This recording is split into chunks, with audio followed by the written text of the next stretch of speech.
Navita classes में आप सभी का स्वागत है। आज हम इंडियन पॉलिटी एंड कॉन्स्टिट्यूशन के कुछ इम्पोर्टेंट जो क्वेश्चन की फॉर्मेट में हम उनको रेडी करते हैं और ये क्वेश्चन जो हैं जो डिफरेंट मैगजीन्स हैं उनसे लिए गए हैं। मोस्ट ऑफ क्वेश्चन क्या है जो प्रीवियस ईयर एग्ज़ामिनेशन है, चाहे वो कोई भी स्टेट पीसीएस है या फिर स्टेट सिलेक्शन बोर्ड से, तो हमने वहाँ से ये क्वेश्चन जो फॉर्मेट है वहाँ से लिया है, ताकि कई बार क्या होता है कि इसी टाइप का क्वेश्चन कोई फ्रेमिंग अगर होता है तो आपके माइंड में वो चीज़ें रहती हैं कि कहीं ना कहीं इस टाइप का क्वेश्चन हमने कवर किया था। देखिए इसमें क्या है, जो फर्स्ट हमारा क्वेश्चन फॉर्मेट है इस फॉर्म में, वो कौन सा है, actual executive power of union. जो यूनियन की एक्चुअल एग्जीक्यूटिव पावर होती है ना, वो किस में निहित है, वो काउंसिल ऑफ मिनिस्टर्स, जो मंत्री परिषद है उसमें ये रियल एग्जीक्यूटिव पावर होती है। यूनियन के जो रियल जो एग्जीक्यूटिव पावर है वो सिर्फ मंत्री परिषद में ही होती है। डिफरेंट जो मंत्रालय हैं मंत्रियों को सौंपे जाते हैं, और जो काउंसिल ऑफ मिनिस्टर है उसमें आपका कैबिनेट मिनिस्टर भी आता है, ठीक है, आपका डिप्टी मिनिस्टर भी आता है और आपका स्टेट मिनिस्टर भी आता है। तो ये 3 फॉर्मेट हैं, ठीक है। काउंसिल ऑफ मिनिस्टर इन तीनों को अपने अंदर निहित किए हुए है। अगर आप देखें, जब भी कोई देश के अंदर एकदम से इमरजेंसी हो या किसी भी तरह की कोई ऐसी कोई प्रॉब्लम आ जाए, जैसे कि अब रिसेंटली कोरोना हमने देखा है, उससे हम गुज़रे हैं, तो जो प्राइम मिनिस्टर है, अब आपको पता है जो काउंसिल ऑफ मिनिस्टर है उसमें 3 है, कैबिनेट मिनिस्टर, आपका डिप्टी मिनिस्टर, आपका स्टेट मिनिस्टर, ठीक है, ये 3 चीज़ें हैं।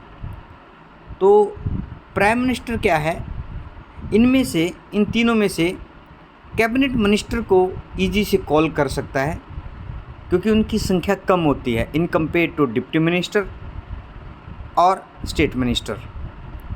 तो ये जब इन्फॉर्मेशन इनके पास आएगी कैबिनेट मिनिस्टर के पास, क्योंकि आप देख सकते हैं कितने कैबिनेट मंत्रालय हैं या कैबिनेट मिनिस्टर हैं। एग्रीकल्चर मिनिस्टर है आपका, इसी तरीके से आपका गृह मंत्रालय है, डिफेंस मिनिस्टर है आपका फाइनेंस मिनिस्टर है। ये इम्पोर्टेंट जो मंत्रालय होते हैं इन्हीं को कैबिनेट मिनिस्टर बोला जाता है और ये कैबिनेट के अंदर आते हैं। प्राइम मिनिस्टर कोई भी सिचुएशन में एकदम से इनको कॉल करके अपनी मीटिंग कर सकते हैं, और ये cabinet minister in deputy minister को इन्फॉर्मेशन डिसेमिनेट करके वो फाइनली स्टेट मिनिस्टर तक पहुंच जाती है। और कोई भी इन्फॉर्मेशन स्प्रेड करनी है तो यही एक तरीका है, ठीक है। इन्होंने ये पूछ रखा है कि एक्चुअल एग्जीक्यूटिव पावर जो यूनियन की है वो किस में निहित है, काउंसिल ऑफ मिनिस्टर में है। ऑब्वियस सी बात है, काउंसिल ऑफ मिनिस्टर क्या है मैंने अभी एक्सप्लेन किया है। उसके बाद आता है elected member of upper house of parliament, Rajya Sabha. Upper house किसको बोलते हैं, राज्यसभा को बोलते हैं, और लोअर हाउस किसको बोलते हैं, लोकसभा को बोलते हैं। अगर मैं बात करूँ राज्यसभा की और लोकसभा की, एक झलक देख लेते हैं। देखिए अगर हम इन दोनों में सेपरेशन करते हैं, लोकसभा क्या है, हम उनको वोटिंग करते हैं, डायरेक्ट इनका इलेक्शन होता है, ठीक है। राज्यसभा जो है उसमें क्या होता है, इनडायरेक्ट इलेक्शन है इन कैंडिडेट का, राज्यसभा के जो मेंबर हैं, ठीक है।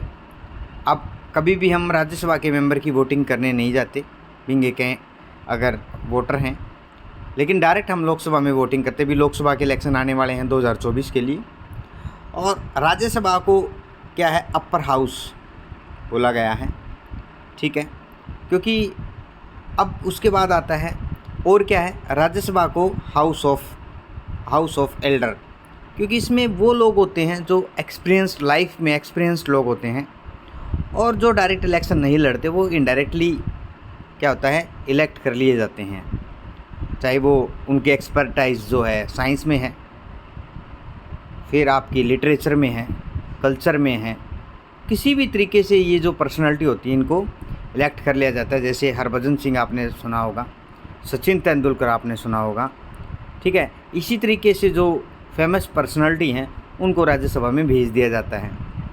उनकी जो लाइफ का एक्सपीरियंस है, ये देश के लिए उन्होंने कोई अच्छा काम किया है। लोकसभा को हाउस ऑफ पीपल बोला जाता है, ठीक है। लोअर हाउस भी बोला जाता है, लोअर हाउस, ये इम्पोर्टेंट चीज़ है। लोकसभा का जो स्पीकर होता है उसको रियल में लोकसभा का स्पीकर बोलते हैं। और लोकसभा के जितने भी मेंबर हैं, इन भारत में 545 सीटें हैं लोकसभा की, ठीक है। अब क्या है, उनके जितने भी मेंबर हैं उनमें से लोकसभा का स्पीकर सिलेक्ट किया जाता है। जैसे अभी आपको पता है लोकसभा के स्पीकर कौन है, ओम बिरला है, वो राजस्थान से आते हैं।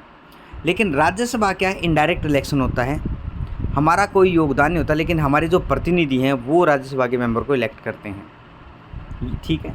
और राज्यसभा का जो स्पीकर होता है उसको स्पीकर नहीं बोला जाता, उसको चेयरमैन बोला जाता है, चेयरमैन, ठीक है। जो चेयरमैन होता है वो क्या है, राज्यसभा के अंदर आपको पता होना चाहिए, जो चेयरमैन होता है वो होते हैं भारत के उपराष्ट्रपति। Vice president of India is a chairman of Rajya Sabha, ये ध्यान रखना है आपको। उसके बाद ये था हमारा the elected member of upper house of parliament, Rajya Sabha जिसको बोलते हैं अपर हाउस, मैंने अभी एक्सप्लेन किया। Are to be the representative of, देखिए जो इलेक्टेड मेंबर हैं अपर हाउस के पार्लियामेंट के, are to be the representative, कहाँ से रिप्रेजेंटेशन करते हैं, वो स्टेट से आते हैं, यूनियन टेरिटरी से आते हैं, और वो स्टेट और यूनियन टेरिटरी को तो रिप्रेजेंट करते हैं, ठीक है। क्योंकि राज्यसभा के मेंबर स्टेट से और प्रोपोर्शनल रिप्रेजेंटेशन से वो क्या आ जाते हैं, प्रोपोर्शनल रिप्रेजेंटेशन बोलते हैं इसको, ठीक है। उस राज्य की जनसंख्या के अकॉर्डिंग हर एक राज्य को राज्यसभा की सीटें दी जाती हैं। जैसे हरियाणा में लोकसभा की 10 सीटें हैं और राज्यसभा की 5 सीटें हैं, ठीक है। हर एक राज्य को राज्यसभा की सीट दी जाती है उसकी पॉपुलेशन के अकॉर्डिंग, ठीक, और इसको प्रोपोर्शनल रिप्रेजेंटेशन बोलते हैं, ठीक। अब देखिए second, article 52 to 78 in part 5, पाँचवें पार्ट में, भाग 5 में संविधान के क्या किस चीज़ को डील करता है, पाँचवा भाग आर्टिकल 52 से 78, और पार्ट जो 5th है वो डील करता है यूनियन एग्जीक्यूटिव्स। यूनियन जो एग्जीक्यूटिव हैं, कार्यपालिका जिसको बोलते हैं एग्जीक्यूटिव, यूनियन एग्जीक्यूटिव, कार्यपालिका। देखिए गवर्नमेंट के 3 अंग होते हैं, ये भी एक्सप्लेन हम कर ही देते हैं। पहला अंग लेजिस्लेचर, दूसरा अंग एग्जीक्यूटिव, तीसरा अंग जुडिशरी, ठीक है। अब ये तीनों अब जो हैं इंडिपेंडेंट हैं, ये अलग दायरे में काम करता है। ये कानून को बनाते हैं लेजिस्लेचर, ठीक है ना, लोकसभा में राज्यसभा में बैठते हैं, और राज्य की जो विधानसभा है उसमें बैठते हैं लेजिस्लेचर। एग्जीक्यूटिव इन कानूनों को लागू करते हैं और उनको ग्राउंड लेवल पे लेके आते हैं। जुडिशरी चेक करती है न्यायपालिका जिसको बोलते हैं, एग्जीक्यूटिव को कार्यपालिका, लेजिस्लेटिव को विधानपालिका। जुडिशरी जो है वो कानून को चेक करते हैं कि कानून में कोई कमी तो नहीं है, क्या वो किसी भी जो नागरिक है उसके मौलिक अधिकारों का हनन तो नहीं कर रहा है, ये न्यायपालिका का काम है। तो गवर्नमेंट के तीनों अंग अपने अलग अलग दायरे में काम करते हैं। अब यहाँ पे हम क्या एक्सप्लेन कर रहे हैं, आर्टिकल 52 से 78 कौन से पार्ट में, 5th पार्ट में किस चीज़ को डील करता है, यूनियन एग्जीक्यूटिव्स। जो यूनियन एग्जीक्यूटिव हैं, कार्यपालिका है, देखिए उसमें कौन कौन आते हैं। यूनियन जो एग्जीक्यूटिव है उसमें सबसे टॉप पोजीशन प्रेसिडेंट की होती है, प्रेसिडेंट, ठीक है। उससे नीचे किसकी होगी, वाइस प्रेसिडेंट की होगी। उससे नीचे किसकी होगी, प्राइम मिनिस्टर की होगी। उससे नीचे किसकी होगी, काउंसिल ऑफ मिनिस्टर की। ये अपने दिमाग में एकदम से फिट कर लेना। यूनियन जो एग्जीक्यूटिव है जिसको हम कार्यपालिका बोलते हैं, उसमें क्या है, प्रेसिडेंट सबसे top position, vice president, prime minister और काउंसिल ऑफ मिनिस्टर जिसको मंत्री परिषद बोलते हैं। राष्ट्रपति उपराष्ट्रपति और प्रधानमंत्री, उसके बाद मंत्री परिषद, ये यूनियन एग्जीक्यूटिव में आते हैं। प्रेसिडेंट, राष्ट्रपति, वाइस प्रेसिडेंट, ये सारे के सारे इसी में आते हैं। तो हम इसी तरह अब ये यूनियन एग्जीक्यूटिव है, ये हमने एक्सप्लेन किया। इसमें 52 से 78 जो अनुच्छेद है उसमें पार्ट किस में, पार्ट 5 में यूनियन एग्जीक्यूटिव कार्यपालिका के बारे में बात की गई है। ऐसे ही जो स्टेट कार्यपालिका वैसे होती है, जैसे यूनियन पालिका है वैसे ही स्टेट पालिका होती है। स्टेट पालिका में क्या होता है, जब से सबसे जो टॉप पोजीशन होती है, अगर हम स्टेट पालिका की बात करें, स्टेट एग्जीक्यूटिव के बारे में बात करें, देखिए इसी से आपके काफ़ी क्वेश्चन कवर होते हैं अगर आप इन्हीं चीज़ों को समझने की कोशिश करेंगे। स्टेट एग्जीक्यूटिव जिनको हम राज्य कार्यपालिका बोलते हैं, उनमें क्या होगा, गवर्नर सबसे टॉप पोजीशन पे होंगे, ठीक है। उसके बाद कौन होते हैं, आपको पता होना चाहिए, आपके सीएम होते हैं, ठीक है। उसके बाद आपकी काउंसिल ऑफ मिनिस्टर, ऐसे ही मंत्री परिषद स्टेट में भी तो होती है। स्टेट में भी तो राज्य मंत्री होते हैं, कैबिनेट मिनिस्टर होते हैं, डिप्टी मिनिस्टर होते हैं। तो इसी तरीके से ये क्या है, स्टेट एग्जीक्यूटिव। और जो स्टेट एग्जीक्यूटिव में देखा जाए तो ये इम्पोर्टेंट 3 पोजीशन हैं, वो स्टेट एग्जीक्यूटिव में आते हैं, राज्य के जो कार्यपालिका हैं। अब देखिए 4th जो है, the president of India can give his node. Node का मतलब होता है अपनी वो असेंट, हाँ या दे सकते हैं, एंड विद होल्ड, या तो उसकी अपनी असेंट अनुमति दे सकते हैं, नोड का मतलब अनुमति, और विद होल्ड या उसको रोक सकते हैं, bill approved by parliament under article. किस आर्टिकल के तहत प्रेसिडेंट को, राष्ट्रपति को शक्ति है कि वो किसी भी बिल, जो बिल उनके पास पहुंचा है लोकसभा राज्यसभा से पास होके, उनकी अनुमति दें या कुछ टाइम के लिए अपने पास रख लें बिल को, ठीक है ना, जो पार्लियामेंट ने, जो संसद ने पास किया हो। वो आर्टिकल 111 आता है। 111 के तहत राष्ट्रपति को ये शक्ति है कि किसी भी बिल को वो अनुमति दें या कुछ टाइम के लिए रख सकते हैं, आर्टिकल अनुच्छेद 111, ठीक है। उसके बाद the member of standing committee. Standing committee देखिए, संसद के अंदर 2 कमेटी होती हैं। संसद के अंदर 2 कमेटियाँ होती हैं पार्लियामेंट के अंदर। कैसे, एक होती है स्टैंडिंग कमेटी, एक होती है एडॉक कमेटी। एडॉक कमेटी, ठीक है। अब देखिए इन्होंने क्या क्वेश्चन है, the member of standing committee of parliament are taken from Lok Sabha. सही बात है, लोकसभा और राज्यसभा से मेंबर लिए जाते हैं जो कमेटी जब तैयार की जाती है पार्लियामेंट के अंदर। तो इन्होंने बोल रखा है उसका रेशियो क्या होता है। उसमें क्या होता है, लोकसभा की जो 2:1 के रेशियो में होते हैं लोकसभा और राज्यसभा, मतलब लोकसभा से 2 आदमी लिए जाएंगे और राज्यसभा से 1, ये स्टैंडिंग कमेटी का रेशियो है, ठीक है ना। Who was the chairman of union power committee of constituent assembly, जो हमारी संविधान सभा थी, ठीक है ना, 1946 में इनका गठन किया गया। तो 9 दिसंबर 1946 को और फिर 26 नवंबर 1949 को हमारा संविधान बनके तैयार हुआ। तो ये जो कॉन्स्टिट्यूएंट असेंबली थी उसने 2 साल 11 महीने और 18 दिन में हमारे संविधान को कंप्लीट कर दिया था और रेडी कर दिया था। और 26 नवंबर 1949 को हमने अपना संविधान एक्सेप्ट कर लिया था, ठीक है। और उस दिन जिस टाइम पे हमें ये संविधान अवेलेबल हुआ था, या लास्ट जो असेंबली थी जिस टाइम पे ये संविधान सभा इकट्ठी हुई, 284 लोगों ने हमारी जो संविधान था, संविधान जो बनाया गया था, उन्होंने 284 लोगों ने साइन वहाँ पे किए थे। ये बहुत MCQ की फॉर्मेट में बता रहा हूँ। 284 लोगों ने साइन किए थे। 2 साल 11 महीने 18 दिन में हमारे जो संविधान सभा है उसने अपना संविधान रेडी कर दिया था। 9 दिसंबर 1946 को हमारी पहली बैठक हुई थी संविधान सभा की, और 26 नवंबर 1949 को हमारा संविधान रेडी हो गया था और हमने अपने संविधान को क्या कर दिया था, एक्सेप्ट कर लिया था, ठीक है ना। ये चीज़ें देखिए, इतनी देर में ही हमने काफ़ी क्वेश्चन कवर किए जो आपके किसी भी एग्ज़ाम में आ सकते हैं, ठीक है। अभी इन्होंने ये बोल रखा है कि यूनियन, देखिए संविधान सभा के अंदर काफ़ी कमेटियाँ बनी, जिनमें से 8 कमेटी बहुत इंपॉर्टेंट थी।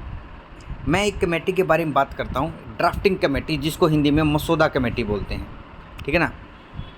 ड्राफ्टिंग कमेटी के जो चेयरमैन थे वो BR अम्बेडकर जी थे।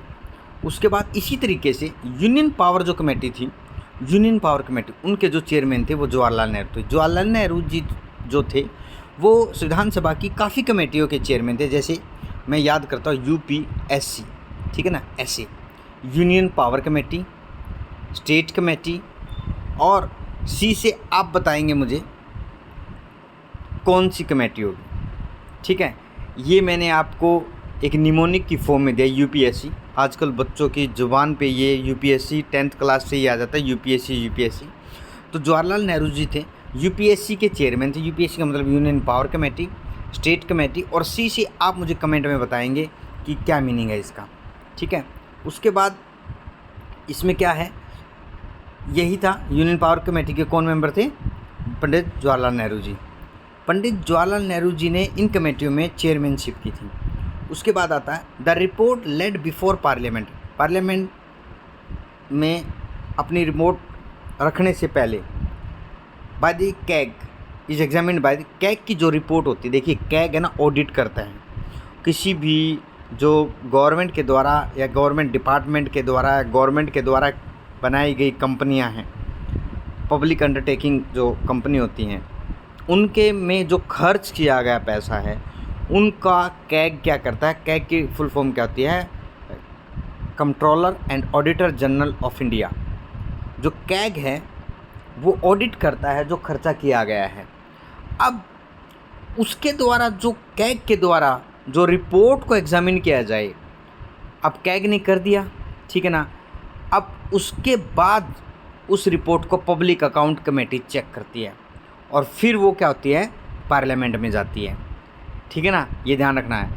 अब कोई भी जो कैग ऑडिट करेगा उसके बाद पब्लिक अकाउंट कमेटी, पैक बोलते हैं हम इसको, ये कमेटी उसको एग्जामिन करेगी और फिर वो पार्लियामेंट में सदन में रखी जाएगी ताकि उसके ऊपर चर्चा की जाए, ठीक है ना।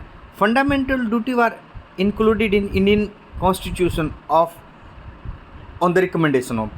फंडामेंटल जो ड्यूटी है ना वो भारतीय संविधान में किसकी रिकमेंडेशन से ऐड की गई? वो थे स्वर्ण सिंह कमेटी के द्वारा। और फंडामेंटल ड्यूटी कब की गई? 1976 में की गई। अब आपसे क्वेश्चन पूछ ले वो किस संविधान के संशोधन के द्वारा की गई? 42वें संविधान के संशोधन के द्वारा फंडामेंटल ड्यूटी को ऐड किया गया और स्वर्ण सिंह कमेटी ने उसको रिकमेंड किया। अब मैं आपको एक चीज़ और बता देता हूँ।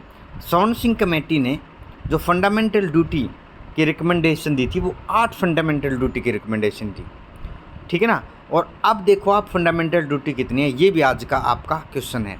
स्वर्ण सिंह कमेटी ने 8 फंडामेंटल ड्यूटी जो थी, देश के प्रति एक नागरिक की योगदान बनता है कि वो देश के प्रति कोई कार्य करे, ठीक है, ये है फंडामेंटल ड्यूटी। और स्वर्ण सिंह कमेटी ने इनको रिकमेंड किया था और भारतीय संविधान में उनको ऐड किया गया था 1976 के अंदर 42वें संविधान के संशोधन के द्वारा।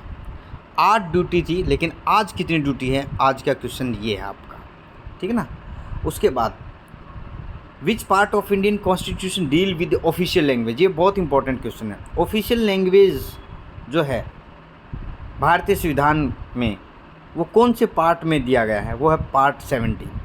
पार्ट 17 बात करता है ऑफिशियल लैंग्वेज के बारे में, ठीक है ना।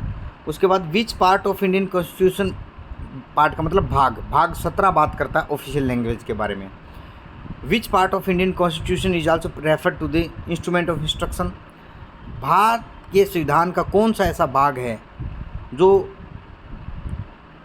Also refer to as a instrument of instruction, जो इंस्ट्रूमेंट ऑफ इंस्ट्रक्शन बोला गया है स्टेट के प्रति, वो उसको बोलते हैं डीपीएसपी। ये इंस्ट्रक्शन है किसी स्टेट की, आपको ये करना है, आपको ये नहीं करना है, ठीक है ना। इनको बोलते हैं डायरेक्शन देना, प्रिंसिपल ऑफ स्टेट पॉलिसी, ठीक है ना। इनको बोला गया डायरेक्टिव प्रिंसिपल ऑफ, इनको रेफर्ड भी किया गया, इनको क्या नाम दिया गया? Instrument of instruction to the states, ठीक है ना। ये है डीपीएसपीज। और डीपीएसपीज जो हैं, जब हमारी संविधान सभा ने संविधान का गठन किया था या संविधान को रेडी किया था, उसी टाइम से हमारे डीपीएसपीज रेडी हैं, तभी से संविधान में ये शामिल हैं। ओनली फंडामेंटल ड्यूटी को ऐड किया गया है 1976 के 42वें संविधान के संशोधन से। ये आज की हमारी इस वीडियो में इतना ही। वीडियो के अंत तक बने रहने के लिए आप सभी का धन्यवाद। वीडियो अगर आपको पसंद आई लाइक करें, मैक्सिमम से मैक्सिमम सब्सक्राइब करें और मैक्सिमम से मैक्सिमम शेयर करें। आप लोगों का ऐसे ही आप लोगों की हमारी तरफ से जो भी क्वेश्चन की फॉर्मेट में ये सीरीज़ है ये चलती रहेगी और जो कमिंग एग्जामिनेशन उनमें आपकी हेल्प होगी। धन्यवाद।